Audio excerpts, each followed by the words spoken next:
안녕하세요 여러분. 여러분 한가운데 있으니 당연하겠지만 날씨가 너무 덥지 않나요? 특히나 여름 싫어하시는 분들에게는 요즘 같은 날씨가 고통일 것 같은데 사실 전 여름을 아주 좋아해가지고 이맘때가 마음이 제일 여유롭고 신이 납니다. 매미 소리도 정겹고 푸른 잎이 무성한 나무가 이제 바람이 쫙 하고 이끌리면은 나무의 그림자가 바닥을 막 이리저리 쓸게 되잖아요. 더울 때 그런 바람을 받아들이면서 그 모습을 보면은 청량한 느낌이 들어서 좋더라고요. 하지만 무더운 날씨에 건강을 잃을 수도 있으니까 적당히 휴식도 잘 취하면서 여름을 즐겁게 보내시길 바라겠습니다. 자, 그렇다면 이제 시작해 보겠습니다.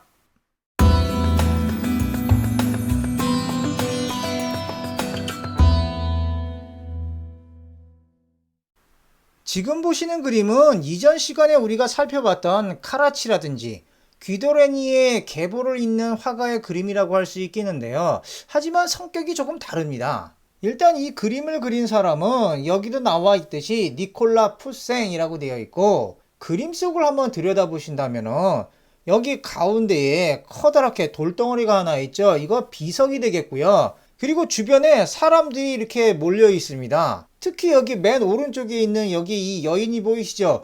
이 여인을 보면은 뭔가 자세라든지 뭔가 모양새가 어떻습니까? 흡사 그리스 조각상 같지 않습니까? 뿐만 아니라 비석 주변 남자들의 이제 복장이라든지 옷주름을 보면은 아름답게 이상화된 귀도레니의 그림하고는 확실히 뭔가 좀 다릅니다. 귀도레니 같은 경우에는 고전 양식에다가 MSG 같은 거를 이빠이 때려 넣은 듯한 이런 느낌이라면은 푸생은 좀 더 담백하게 표현된 그런 느낌이라고 할 수 있을 것 같습니다. 지금 여기 보면은 이 사람들이 비석에 여기에 뭔가 글자가 쓰여져 있는 것 같은데 이걸 들여다보면서 뭔가 이야기를 나누고 있죠. 한번 이거를 자세히 확대해서 보도록 하겠습니다. 자, 여기 이 부분이 되겠는데요. 근데 사실 확대해도 잘 보이지는 않습니다. 화질이 좀 약간 안 좋아가지고, 약간이 아니라 많이 안 좋죠. 어쨌든 간에, 여기 있는 거, 이게 어떤 식으로 쓰여져 있냐면 바로 이렇게 되어 있는 겁니다. 바로 at in Arcadia igo라고 돼가지고, 이 뜻은 아르카디아에도 나는 있다 라고 되어 있는데, 자, 이게 그리고 이 그림의 제목이기도 한데요. 일단은 여기 아르카디아라는 것이 이게 아르카디아, 자, 이게 바로 이상향이라든지 낙원 같은 거, 자, 이런 걸 말하는 거고요. 여기서 말하는 나는, 자, 이 나는이란 것은 바로 죽음을 말하는 겁니다. 말하자면은 어디에나 죽음은 있으니까 항상 명심하고 겸손하게 살라는 겁니다. 이 그림을 그린 니콜라 푸생의 그림이 대체로 근데 이렇습니다. 귀도레니처럼 이상화된 아름다움을 추구하기보다는 뭔가 절제가 되고 도덕적이고 그리고 교훈적인 걸 추구했다 이거죠. 자, 니콜라 푸생의 그림을 한 점 더 보겠습니다. 이 그림의 제목은 스키피오의 절제가 되겠고요. 스키피오라고 다 들어보셨을 것 같은데요. 아시다시피 줄리어스 시저 이전의 공화정이었던 로마가 카르타고의 위대한 영웅인 한니발, 이 양반에게 완전히 처발려가지고 망할 뻔했잖아요. 이런 난세에 등장해서 한니발을 무너뜨린 사람이 바로 로마의 영웅 스키피오라 이겁니다. 한니발이 몰락한 이후에 또 이제 로마는 한니발의 나라인 카르타고도 멸망을 시키는데 그 과정에서 한 여인을 포로로 잡습니다. 이 시대에 이럴 경우에 즉 여인이 포로로 잡히면은 여자의 운명은 뻔하지 않습니까? 강간을 당한다든지 혹은 노예로 팔리다든지 이런 식으로 되는 건데 결혼을 앞뒀던 이 여인을 스키피오가 노터치를 시키고 그냥 약혼자에게 돌려보낸다 이거죠. 이 그림은 바로 그런 명예로운 장면을 강조한 그림이 되겠다 이겁니다. 일단 여기 이렇게 쓱 보시면은 이게 스키피오가 옥자에 앉아 있고 그리고 여기에 보면은 이제 포로가 된 여인이 있는 거고요. 그리고 이쪽에 보면 여인의 약혼녀가 지금 감사하다고 허리를 숙이고 있죠. 지금 바로 그러한 장면이 되겠습니다. 그림이 전반적으로 도덕적이고 그리고 절제감이 흐르죠. 이 그림 속에는 귀도레니가 추구했던 아름다운 모습도 없고 카라바조가 추구했던 뭔가 격정적인 감정도 보이지 않는다 이겁니다. 그냥 니콜라 푸생 스타일의 바로크 그림이라 이거죠. 훨씬 뒤에 자크로이 다비드라는 사람이 이 사람을 필두로 해가지고 신고전주의라는 것이 등장하게 되는데 이 신고전주의가 바로 이 풋생에게 커다란 영향을 받게 되는 겁니다. 뭐 여기에 대해서는 나중에 한 번 더 이제 언급을 하게 될 겁니다. 자, 다시 그림 속으로 돌아와서 이 그림 속의 배경도 한번 보죠. 이 배경을 보면은 이 배경이 뭔가 목가적이고 차분한 느낌이 나죠. 앞에 있는 이 사람들을 뚝 띄어서 본다면은 그냥 풍경화의 느낌이 많이 납니다. 지금 보시는 이 그림도 똑같이 니콜라 풀생이 그렸고 제목은 포키온의 제가 있는 풍경이 되겠고 뭐 시간상 내용 설명은 하지 않겠지만 이 그림을 들여다본다면은 어떤 주제가 보이기보다는 그냥 목가적인 풍경이 눈에 제일 먼저 확 띄지 않습니까? 바로 이런 점들 때문에 니콜라 풀생이 17세기 유럽에서 풍경화가 이제 독립적인 장르로 등장하는 데 있어서 큰 역할을 담당하게 된다 이겁니다. 지금 보시는 그림은 클로드 로랭이란 사람이 그린 그림이고요. 풍경화입니다. 지난 시간에도 제가 말씀드렸듯이 예전에는 풍경이 종교화라든지 역사와 같은 어떤 굵직한 주제 속에 부수적으로 이렇게 속해 있었는데 이 클로드 로랭은 풍경을 독자적인 주제로 전면에 내세웠다 이겁니다. 하지만 눈에 보이는 대로 실제 장소를 그린 게 아니라 어떤 정형화된 틀 속에서 그렸다 이거죠. 일단은 여기를 보시고 그리고 또 여기를 보시면은 좀 어떻습니까? 고전 시대가 연상되는 건물들이 있지 않습니까? 그리고 풍경도 보면은 앞서 우리가 본 풋생의 그림처럼 목가적인 분위기가 연출되어 있어요. 여기 제목을 한번 봐요. 제목을 한번 보니까 아폴론에게 제물을 바치는 풍경이라고 되어 있죠. 이거 말하자면은 이거는 실제 풍경이 아니라 가상의 공간에다가 이상적인 아름다움을 적용해가지고 그린 그런 그림이다 이거죠. 그리고 이 공간은 고전 시대를 떠올리게 하는 그런 분위기를 연출한 거라 이겁니다. 의도적으로요. 그리고 이게 이 당시 이탈리아 바로크 풍경화의 전형적인 모습이 되겠습니다. 이런 분위기는 이러한 독특한 고전 시대를 떠올리게 하는 목가적인 분위기는 나중에 18세기에 영국의 돈 많은 사람들이 자신의 집에 정원을 꾸미는 데 있어서도 영감을 주게 됩니다. 우리가 뭐 서울랜드에 있는 장미축제 같은 이런 것 때문에 그 장미축제 정원에 가면은 심심치 않게 고전 조각상이라든지 혹은 구조물 등을 보게 되는데 이게 다 로랭이 구축해 놓은 풍경화의 영향이 아닐까 추측해 봅니다.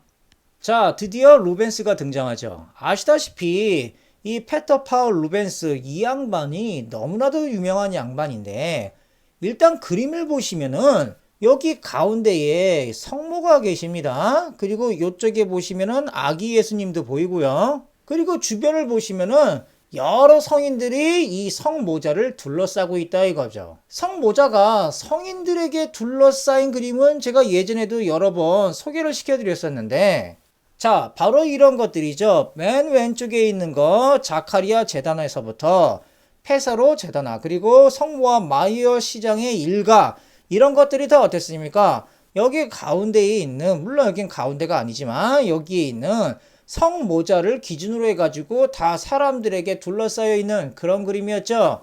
자, 이런 유형을 제가 뭐라고 그랬습니까? 여기 제목에도 나와 있지만 도저히 외우기 힘든 말로 사크라 칸버사치오네 즉 사크라 콤베르사치오네라고 한다고 했었죠.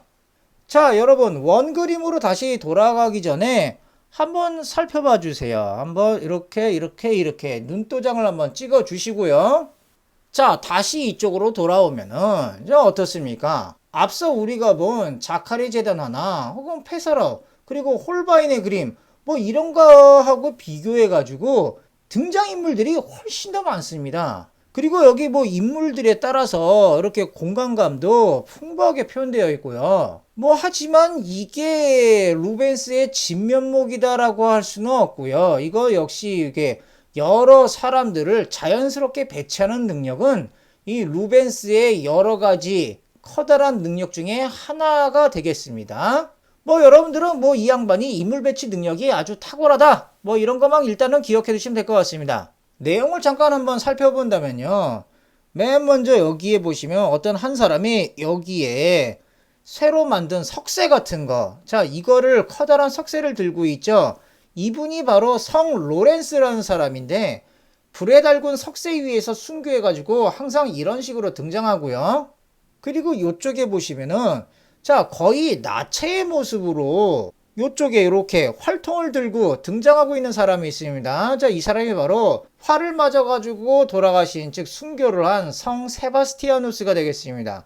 이전에도 자주 언급된 폴라이올로의 성 세바스티아누스의 순교에서도 등장했던 바로 그 사람이 되는 거죠. 활에 맞아 죽었기 때문에 화살통을 들고 있거나 혹은 화살에 맞은 채 나체의 모습으로 등장한다 이겁니다. 자, 그리고 이쪽에 보시면은 자, 이쪽에 용을 제압하고 있는 기사가 있는데 이 기사가 바로 성 게오르기우스가 되겠고요. 이 양반은 드래곤 슬레이어로 유명한 성인이라고 제가 이전에도 말씀드렸습니다. 그리고 이쪽에 보시면은 열쇠를 들고 있는 사람이 있는데 자, 이 사람이 바로 베드로가 되겠고요. 그리고 이쪽에 보면은 평복에 즉 뭐 일상적인 그런 사도들이 입는 그런 평범한 옷에 근엄한 얼굴을 하고 칼을 차고 있는 그러한 모습이 있습니다. 자, 평범한 복장, 그리고 근엄한 얼굴, 그리고 칼을 차고 있다. 그러면 성 바오로라고 생각하시면 되겠습니다. 뭐 혹은 성 바울이라고도 하죠. 그리고 여기에 있는 사람이 예수님의 의붓아버지인 요셉이 되겠고요. 그리고 여기 있는 이 사람이 바로 세례자 요한이 되겠습니다. 전체적으로 봤을 때 등장인물들이 많음에도 불구하고 아주 자연스럽게 성 모자를 중심으로 자연스럽게 배치가 되어 있죠. 자, 이것이 바로 루벤스의 아주 뛰어난 능력 중에 하나가 되겠다 이겁니다. 지금 보시는 그림은 왼쪽에 있는 경우에는 루벤스의 아들인 니콜라스가 되겠고요. 그리고 오른쪽에 있는 경우에는 뭐 한 아이의 얼굴이라고 제목이 되어 있지만 뭐 루벤스의 딸이라고 추정이 되고 있는 그림입니다. 특히 뭐 왼쪽에 있는 요 그림 같은 경우에는 맨 처음 이 영상의 맨 처음인 서론 부분에서도 한번 등장을 했었죠. 뭐 기억하기가 쉽지는 않았을 것 같은데요. 중요한 거는 그런 게 아니라 지금 이 그림은 특히 왼쪽에 있는 거는 단순한 스케치예요. 그죠?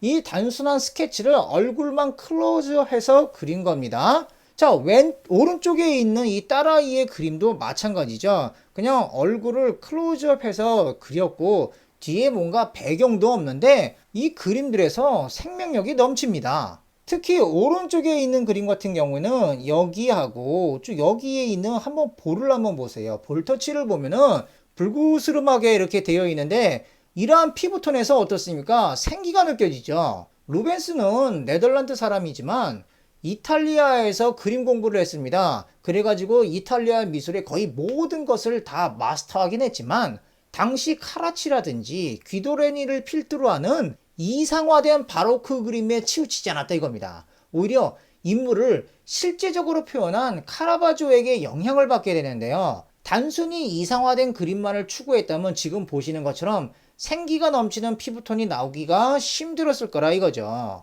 자, 마지막으로 루벤스의 그림을 한 점 더 보겠습니다.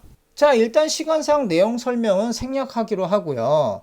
이 그림은 여기에 있는 이놈하고 그리고 여기에 있는 이놈이 여인 두 명을 납치해가는 그런 그림이 되겠는데 여러분, 여기 나와 있는 여인들의 그림이 어떻습니까? 이전에 우리가 봤던 라파엘로의 그림에서처럼 즉 라파엘로의 그림에 나온 성모니처럼 뭔가 날씬하고 뭐 여리여리합니까? 아니죠. 오히려 대단히 육감적이고 풍만합니다. 심지어 뭐 욕이라든지 혹은 요쪽을 보시면 좀 어떻습니까? 막 살이 주름지고 눌리는 모습까지 그냥 여과 없이 다 보입니다. 루벤스가 이상화된 그림을 추구했다면 이렇게 그릴 수가 없는 거죠. 이 이상화라는 것을 어느 정도 희생한 대가로 여인들의 활기 넘치는 피부톤이라든지 지금 보시는 것처럼 육감적인 여성의 움직임, 심지어 노인이라도 근육이 막 팽팽한 모습으로 묘사돼 가지고 그림의 역동성이 넘치게 된다 이겁니다. 카라바조가 예전에 그랬잖아요. 그리고 그게 또한 바로크의 특징이기도 하고요. 인물들의 역동성, 격한 감정의 표출, 자, 이런 것들이 다 바로크의 특징들이 되겠습니다. 정리하자면 일단 루벤스는 인물 배치 능력이 뛰어났고 생명력이 넘치는 피부톤이라든지 육감적인 인체의 모습을 잘 표현했다라는 것을 명심해 두시면 되겠습니다. 물론 루벤스를 보다 더 위대하게 만드는 탁월한 능력들이 있는데 그건 다음 시간에 소개해드리도록 하겠습니다. 자, 여러분 수고하셨습니다. 저는 오늘 여기까지 하겠습니다.